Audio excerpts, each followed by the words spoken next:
जय हिंद दोस्तों, स्वागत है आप सभी का एक बार फिर से BK study corner YouTube channel में। दोस्तों आज काफ़ी टाइम बाद हम क्लास लेकर आए हैं और ये जो है क्लास देख सकते हैं 24 जून 2026 का डेली करंट अफेयर का क्लास लेकर आए हैं। और आप सभी को एक बात बता देना चाहते हैं कि ये सिर्फ हम ट्रायल के लिए बना रहे हैं, ठीक है। कैसा लगेगा क्लास फिर बताइएगा कि हाँ सर आगे भी करंट अफेयर का क्लास लाइए, तब हम करंट अफेयर का भी क्लास लाएंगे। और एक प्लान आप सभी के लिए और तैयार किए हैं कि डेली जो है शाम के 7 बजे जीके जीएस का एक डोज चलाएंगे, है ना। जैसे डोज 1 डोज 2 करके, मतलब है ना, क्लास का अलग अलग सिर्फ 1 2 करके नाम देते जाएंगे और हर क्लास में 20 से 25 या फिर 30 क्वेश्चन जो है कराएंगे आप सभी के लिए। तो हम ये चीज़ें सोच के रखे हैं जिसमें कि हिस्ट्री पॉलिटी यानी जीके जीएस और प्लस साइंस दोनों का क्वेश्चन मिक्स रहेगा, जो सभी एग्जाम के लिए इंपॉर्टेंट हो। आप सभी का जैसा कमेंट आएगा उस हिसाब से काम करेंगे। पोस्टिंग भी डालें तो आप सभी लोग काफ़ी ज़्यादा स्टूडेंट जो है रेलवे वाला प्रैक्टिस सेट पे कवर किए हैं। किसी को सीटेट का चाहिए, कोई कह रहा है जीडी का चाहिए, कोई बिहार दरोगा का। तो हम इसलिए सोचे कि जीके का डोज ही चला देंगे, है ना, जो कि सबके लिए इंपॉर्टेंट हो। फिलहाल तो आप इस वीडियो को देखिए और देखने के बाद बताइएगा कैसा लग रहा है ये क्लास। चलिए पहला ही क्वेश्चन देखते हैं। कहते हैं कि जून 2026 में पेट्रोलियम और प्राकृतिक गैस मंत्रालय ने भारत की पहली निजी क्षेत्र की हाइब्रिड 2G इथेनॉल परियोजना के लिए 150 करोड़ की वित्तीय सहायता को मंजूरी दी है। कह रहा है कि यह परियोजना जो है उत्तर प्रदेश के किस स्थान पर स्थापित की जा रही है, बताइएगा। तो भाई मेरे इसका करेक्ट आंसर ऑप्शन बी हो जाएगा। कहेंगे सर धनौरा वेब शुगर, है ना। तो कहाँ पर, यूपी में धनौरा में पड़ता है ये एरिया। तो करेक्ट आंसर ऑप्शन बी होगा। नाम याद रखेगा 2G इथेनॉल परियोजना, कहाँ पर, कहेंगे सर धनौरा, यूपी में पड़ता है। अच्छा, इसके कुछ फैक्ट्स भी हैं तो फैक्ट्स भी देखते चलिएगा। क्षमता इसकी कितनी है, तो इस बायो रिफाइनरी की उत्पादन क्षमता 91 किलोलीटर, है ना, प्रतिदिन होगी। 91 किलोलीटर प्रतिदिन होगी। अच्छा, यह भारत की पहली निजी क्षेत्र की हाइब्रिड 2G इथेनॉल परियोजना है, तो ध्यान रखिएगा। और इससे क्या लाभ होंगे, तो इस परियोजना से गन्ने और खोई यानी कि जो इसका छिलका होता है ना गन्ना वाला, तो उसके खोई और फसल के डंठल जो होते हैं यानी कि कृषि के जो अवशेष जो बच जाते हैं, तो उस कचरे से जो है इथेनॉल बनाई जाएगी और जिससे प्रदूषण भी कम होगा। इसमें बायोमास गैसीकरण और उन्नत गैस किण्वन जैसी आधुनिक तकनीकों का उपयोग किया जाएगा, यानी इस तकनीक का उपयोग करके इसको बनाया जाएगा, ठीक है। तो ये सारा जो फैक्ट है ये भी थोड़ा सा ध्यान रखिएगा। अगले क्वेश्चन पर आते हैं। कह रहा है कि जून 2026 में national internet exchange of India यानी कि NIXI ने अपने 23वें स्थापना दिवस पर भारत के इंटरनेट इकोसिस्टम को मजबूत करने के लिए 4 नए डिजिटल प्लेटफॉर्म कहाँ लॉन्च किए हैं, ये पूछ रहा है। अच्छा, एक क्रम ध्यान रखिएगा, 23वां, ठीक है। तो इंटरनेट इकोसिस्टम को मजबूत करने के लिए 4 नए डिजिटल प्लेटफॉर्म कहाँ लॉन्च किए हैं, तो करेक्ट आंसर हो जाएगा ऑप्शन सी, कहेंगे सर नई दिल्ली में लॉन्च किए हैं, ठीक है, ध्यान रहेगा ना। तो सी आपका सही जवाब होगा। अच्छा, वो कौन कौन सा 4 नई डिजिटल जो प्लेटफॉर्म है वो भी देख लीजिएगा। देखिए, उद्घाटनकर्ता के बारे में कहा जा रहा है कि ये जो है नई डिजिटल पहलों का औपचारिक उद्घाटन इलेक्ट्रॉनिक्स और सूचना प्रौद्योगिकी मंत्रालय के सचिव और निक्सी के अध्यक्ष S कृष्णन द्वारा लॉन्च किया गया है, ठीक है। और कौन कौन सा 4 प्लेटफॉर्म है, तो ध्यान रखिएगा। इंटरनेट एक्सचेंज यानी IX पोर्टल, फिर है Indian registry for internet names and numbers portal, एक है IN, है ना, .in ऑक्शन पोर्टल, और एक है AI से लेस वॉइस स्कैनिंग पोर्टल। तो ध्यान रखिए कि 4 पोर्टल लॉन्च किया गया है। निक्सी के बारे में थोड़ा सा और याद रखिएगा कि वर्ष 2026 में निक्सी ने अपना 23वां स्थापना दिवस मनाया। ये क्रम आप ध्यान रखिएगा, यानी 23वां स्थापना दिवस मनाया गया। इसका मतलब है कि निक्सी का स्थापना जो है 2003 में हुआ था, तो ये भी डेट आप ध्यान रखिएगा, ठीक है ना। चलिए अगले क्वेश्चन पर आइए।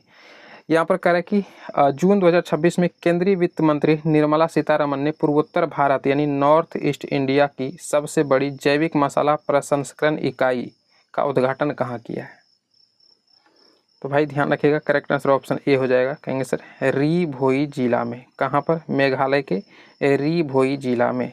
ए आपका बिल्कुल सही जवाब हो जाएगा, ठीक। केंद्रीय वित्त मंत्री निर्मला सीतारमण है, तो ये तो आप सभी को पता ही होगा, है ना। अगला क्वेश्चन कहता है कि जून 2026 में रक्षा मंत्रालय ने गांधी सरोवर परियोजना के लिए किस शहर में स्थित 83.814 एकड़ रक्षा भूमि के उपयोग की मंजूरी दी है। गांधी सरोवर परियोजना, देखिए सिर्फ आप ये ध्यान रखिए, गांधी सरोवर परियोजना कहाँ पर, तो कहेंगे सर करेक्ट आंसर हो जाएगा ऑप्शन बी यानी कि हैदराबाद, ठीक है। इसके बारे में एक डिटेल आप ध्यान रखिएगा कि इसमें जो है लागत मूल्य कितनी आई है, ये आपसे हो सकता है एग्जाम में पूछा जाए, तो 533.42 करोड़ रुपया, ठीक है। तो ये आप डाटा एक ध्यान रखिएगा। अगला क्वेश्चन देखिएगा, कहता है कि जून 2026 में बहुपक्षीय संयुक्त सैन्य अभ्यास खान क्वेस्ट 2026 कह रहा है कि ये जो आयोजन है कहाँ किया जा रहा है, जिसमें कि भारतीय सेना भी भाग ले रही है। खान क्वेस्ट 2026। तो देखिए जो खान क्वेस्ट जो है ये बहुपक्षीय संयुक्त सैन्य अभ्यास है और ये हमेशा भारत और मंगोलिया के बीच में होता है, ठीक है ना। तो इस बार का जो 2026 वाला है ये कहाँ पर हो रहा है, तो मंगोलिया में हो रहा है। बी आपका सही जवाब हो जाएगा, ध्यान रखिएगा। अब इनके कुछ इंपॉर्टेंट फैक्ट जो आपको ध्यान रखना है कि यह अभ्यास जो है 20 जून से स्टार्ट हुआ है और 3 जुलाई 2026 तक चलने वाला है। मंगोलिया की राजधानी उलान बटोर के 5 हिल्स ट्रेनिंग एरिया में ये आयोजित किया जा रहा है। संस्करण की बात करें तो वर्ष 2026 में इस सैन्य अभ्यास का 23वां संस्करण आयोजित किया जा रहा है। ये क्रम ये भी ध्यान रखेगा, ये भी 23वां ही है, ठीक है। देखिए इस अभ्यास में जो है भारतीय सेना की 40 सदस्यीय टुकड़ी हिस्सा ले रही है, जिसमें मुख्य रूप से जाट यानी कि JAT रेजिमेंट और अन्य संयुक्त जो सैन्य बल होते हैं उसके जवान शामिल हैं। वैश्विक भागीदारी की बात करें तो कौन कौन से देश, तो उतना देश आपको याद नहीं रखना है, बस ये ध्यान रखें कि 23वें संस्करण में दुनिया भर के कम से कम 18 देशों के 1000 से भी अधिक सैन्य कर्मी जो इसमें भाग ले रहे हैं। तो बेसिकली आप ये क्रम थोड़ा सा ध्यान रखिएगा, ठीक है ना। और कहाँ पर होता है इस बार का 2026 वाला, तो मंगोलिया में होता है, ध्यान रखना है। खान क्वेस्ट जो है भारत और मंगोलिया के बीच में होने वाला बहुपक्षीय संयुक्त सैन्य अभ्यास है, ध्यान रखिएगा इन सारे पॉइंट को। अच्छा, एक इसका उद्देश्य भी कई बार एग्जाम में पूछ लिया जाता है कि भाई क्या उद्देश्य होता है, तो बेसिकली आप बस यही ध्यान रखिएगा कि विश्व भर में ना शांति रक्षा के लिए ये अभ्यास वगैरह जो है ये किए जाते हैं, तो ध्यान रखिएगा। आइए अगले क्वेश्चन पर, कह रहे हैं कि जून 2026 में जारी RBI के नए दिशा निर्देशों के अनुसार बैंकों को किसान क्रेडिट कार्ड यानी KCC योजना के तहत प्रति उधारकर्ता कितने रुपये तक की राशि ऋण देने को जो है कि कोलेटरल सिक्योरिटी और मार्जिन आवश्यकताओं से छूट देनी होगी। तो 2 लाख रुपया ध्यान रखना है, करेक्ट आंसर ऑप्शन बी हो जाएगा, 2 लाख रुपया।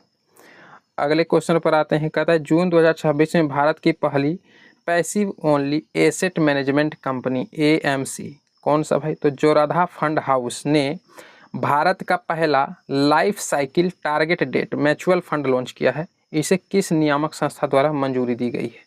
अब देखिएगा म्यूचुअल फंड है, ठीक है, तो किसके द्वारा मंजूरी दी गई होगी, तो कहेंगे सर सेबी हो जाएगा करेक्ट आंसर। वैसे नाबार्ड भी हो सकता है लेकिन सेबी आपको ध्यान रखना है, ठीक है ना। करेक्ट आंसर कौन सा हो जाएगा, कहेंगे सर सी बिल्कुल सही जवाब हो जाएगा। अच्छा, सेबी के बारे में थोड़ा सा आप जीके भी याद रखिएगा, पूछा जाता है सेबी के बारे में कि इसका स्थापना कब होती है, तो कहेंगे सर 1988 में होता है सेबी की स्थापना। लेकिन जब सेबी जो है इसके अधिनियम 1992 के तहत इसको वैधानिक यानी कि कानूनी दर्जा कब मिला था, तो ये भी पूछा जाता है 30 जनवरी 1992 को। तो आप 30 जनवरी नहीं भी ध्यान रखेंगे तो कोई दिक्कत नहीं है, आप बस ये ध्यान रखेंगे कि सेबी की स्थापना 1988 में होती है और इनको वैधानिक यानी कि कानूनी दर्जा जो प्राप्त होता है वो 1992 में जाकर होता है। इसका मुख्यालय पूछा जाता है, बहुत अच्छे से याद रखेगा कहाँ पर, तो कहेंगे सर मुंबई में, ये काफ़ी इंपॉर्टेंट है। सेबी का मुख्यालय कहाँ है, मुंबई में, ध्यान रखना है। यह भारत का क्या है, शेयर बाजार यानी कि जो स्टॉक मार्केट वगैरह होता है उसमें म्यूचुअल फंड वगैरह जारी करता है ना, तो ये भी ध्यान रखिएगा। चलिए अगले क्वेश्चन पर आते हैं, कहता है जून 2026 में किस सार्वजनिक क्षेत्र के बैंक यानी कि PSB ने जैगल के साथ साझेदारी करके पर्यावरण के अनुकूल जैव अपघटनीय सह branded twin credit card launch किया है। देखिए ये वाला ध्यान रखिएगा, सह ब्रांडेड ट्विन क्रेडिट कार्ड ये किसने लॉन्च किया है,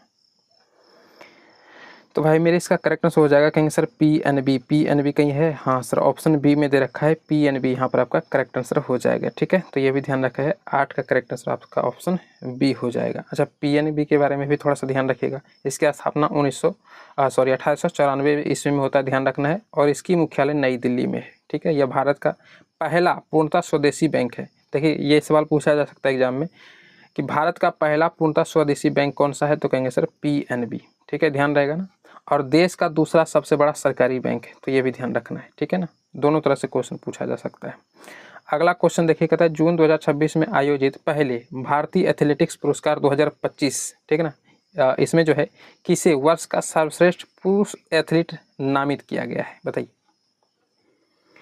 2026 वाला, तो कौन सा हो जाएगा करेक्ट आंसर, कहेंगे सर नीरज चोपड़ा को, Neeraj Chopra correct answer option B हो जाएगा, ध्यान रहेगा ना। भारतीय एथलीट पुरस्कार 2025 में सर्वश्रेष्ठ पुरुष एथलीट किसे नामित किया गया है, नीरज चोपड़ा को, याद रहेगा।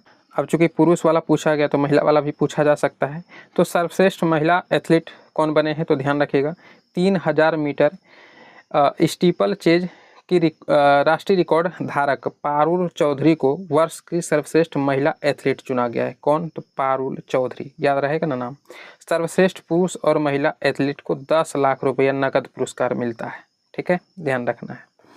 अगला क्वेश्चन देखिएगा, यहाँ पर कह रहा है कि जून 2026 में कैबिनेट की नियुक्ति समिति यानी ACC ने किसे 1 जुलाई 2026 से 3 साल के एक और कार्यकाल के लिए भारत के सॉलिसिटर जनरल, ठीक है, इसके रूप में फिर से नियुक्त किया है। किसे? तो करेक्ट आंसर तुषार मेहता हो जाएगा। ध्यान रखना है, ऑप्शन बी बिल्कुल सही जवाब हो जाएगा, तुषार मेहता। अच्छा, इससे रिलेटेड एक फैक्ट ध्यान रखिएगा कि भारत का सॉलिसिटर जनरल यानी कि जो SGI भारत के अटॉर्नी जनरल के बाद केंद्र सरकार का दूसरा सबसे बड़ा विधि यानी कानूनी अधिकारी होता है। कौन? तो भाई SGI। एक बार फिर से समझिए इसको, किस प्रकार से भारत का जो SGI होता है यानी सॉलिसिटर जनरल जो होता है, ये भारत के अटॉर्नी जनरल के बाद केंद्र सरकार का दूसरा सबसे बड़ा कानूनी अधिकारी होता है। याद रहेगा ना। तो तुषार मेहता को पहली बार अक्टूबर 2018 में इस पद पर नियुक्त किया गया था। और अगला फैक्ट ध्यान रखिएगा कि इनके साथ ही सरकार ने सुप्रीम कोर्ट के लिए 5 अतिरिक्त सॉलिसिटर जनरल यानी ASG को भी नियुक्त किया गया है फिर से। तो इनमें विक्रमजीत बनर्जी, KM नटराज, सूर्य प्रकाश वीराजू, N वेंकटरमन, ऐश्वर्या भाटी और चेतन शर्मा शामिल है। तो ध्यान रखना है इस सारे फैक्ट को। अच्छा, इस नए विस्तार के साथ तुषार मेहता जो है भारत के इतिहास में सबसे लंबे समय तक सेवा करने वाले सॉलिसिटर जनरलों में से एक बन गए हैं। याद रखिएगा। चलिए अगले क्वेश्चन पर आते हैं। कह रहा है कि जून 2026 में प्रधानमंत्री नरेंद्र मोदी ने किस बंदरगाह पर आयोजित समारोह में 3 स्वदेशी युद्धपोतों INS दूनागिरी, INS संशोधक और INS अग्रय को भारतीय नौसेना में शामिल कर दिया है? बताइए। तो इसका करेक्ट आंसर ऑप्शन बी हो जाएगा। तो कहेंगे सर कहाँ पर ये आयोजन हुआ था? तो श्यामा प्रसाद मुखर्जी बंदरगाह कोलकाता के। ठीक है, ध्यान रखना है, करेक्ट आंसर ऑप्शन बी हो जाएगा। निर्माता कंपनी यानी कि कई बारी इन युद्धपोतों का निर्माण किसने किया है ये पूछ लिया जाता है। तो इन तीनों युद्धपोतों को गार्डन रिच शिप बिल्डर्स, याद रहेगा, garden rich ship builders and engineers limited यानी GRSC कोलकाता के द्वारा निर्मित किया गया है और इन्हें नौसेना के युद्धपोत डिजाइन ब्यूरो यानी WDB ने डिजाइन किया है। तो ध्यान रखना है। अगले क्वेश्चन पर आते हैं। कहता है कि जून 2026 में आयोजित FIH यानी कि हॉकी महिला नेशंस कप 2025-26 का खिताब किस देश की महिला हॉकी टीम ने जीता है? बताइए। तो क्या करेक्ट आंसर हो जाएगा इसका? बिल्कुल कहेंगे सर ऑप्शन बी यहाँ पर बिल्कुल सही जवाब हो जाएगा, भारत ने जीता है। किसने? भारत ने। तो ध्यान रखना है, खेल संबंधित क्वेश्चन और पूछा जाता है एग्जाम में। भारतीय महिला हॉकी टीम ने न्यूजीलैंड को हराया। ठीक है, उप विजेता कौन हो जाएंगे? तो कहेंगे सर न्यूजीलैंड। न्यूजीलैंड के ऑकलैंड में आयोजित फाइनल मुकाबले में मेजबान न्यूजीलैंड को 2-0 से हरा कर यह खिताब जीता है। तो उपविजेता भी कई बार पूछ लिया जाता है, ध्यान रखना है। ठीक है ना। बाकी जीता किसने? भारत ने। अगला क्वेश्चन देखिएगा यहाँ पर क्या कह रहा है। लास्ट क्वेश्चन है, कहता है कि जून 2026 में भारत ने स्वदेशी 120 mm वाहन माउंटेड मोटर सिस्टम गरुड़ास्त्र का सफल परीक्षण कहाँ किया? गरुड़ास्त्र का सफल परीक्षण कहाँ किया गया है ये बताइए। तो भाई मेरे करेक्ट आंसर ऑप्शन सी हो जाएगा। कहेंगे सर इन्फेंट्री स्कूल महू। कहाँ पर? तो भाई मध्य प्रदेश। महू तो मध्य प्रदेश में आप सभी को पता ही होगा, है ना। तो करेक्ट आंसर क्या हो जाएगा? कहेंगे सर सी बिल्कुल सही जवाब हो जाएगा। इसके कुछ फैक्ट्स बस ध्यान रखिएगा कि इसे निव लिमिटेड द्वारा विकसित किया गया है। यह भारत की सबसे भारी स्वदेशी वाहन माउंटेड मोटर प्रणालियों में से एक है जो 7 से लेकर के 10 किलोमीटर की दूरी तक सटीक निशाना लगाती है। ठीक ना। और यह जो है इसे सिर्फ 2 लोगों की टीम संचालित कर सकती है और यह जो है केवल और केवल 30 सेकंड में से भी कम समय में तैनात होकर हमला करने के लिए तैयार हो जाता है। क्या बात है ना। और यह जो है 60 सेकंड में 12 राउंड जो है कि फायर कर सकता है। तो ये इसके कुछ खूबियां हैं, तो ध्यान रखना है ये भी। ठीक है, बाकी क्लास आप सभी का यहीं पर एंड होता है। कैसा लगा सेशन ये कमेंट करके ज़रूर आप बताइएगा। ठीक ना। और जो जीके वाला डोज वाला बोले हैं कि क्लास लाएंगे, तो उसके लिए भी आप सभी लोग कमेंट कर दीजिएगा, तो बहुत जल्द उसको भी हम लाने का प्रयास करेंगे। बाकी ये कैसा लगा सबसे पहले तो आप यही बताइएगा, ठीक ना, कि ये वाला क्लास कैसा लगा करंट अफेयर वाला। यदि आप सभी का पॉजिटिव कमेंट रहेगा तो फिर हम आगे भी करंट अफेयर का क्लास लाएंगे। ठीक ना। तो चलिए मिलते हैं नेक्स्ट क्लास में, तब तक के लिए जय हिंद।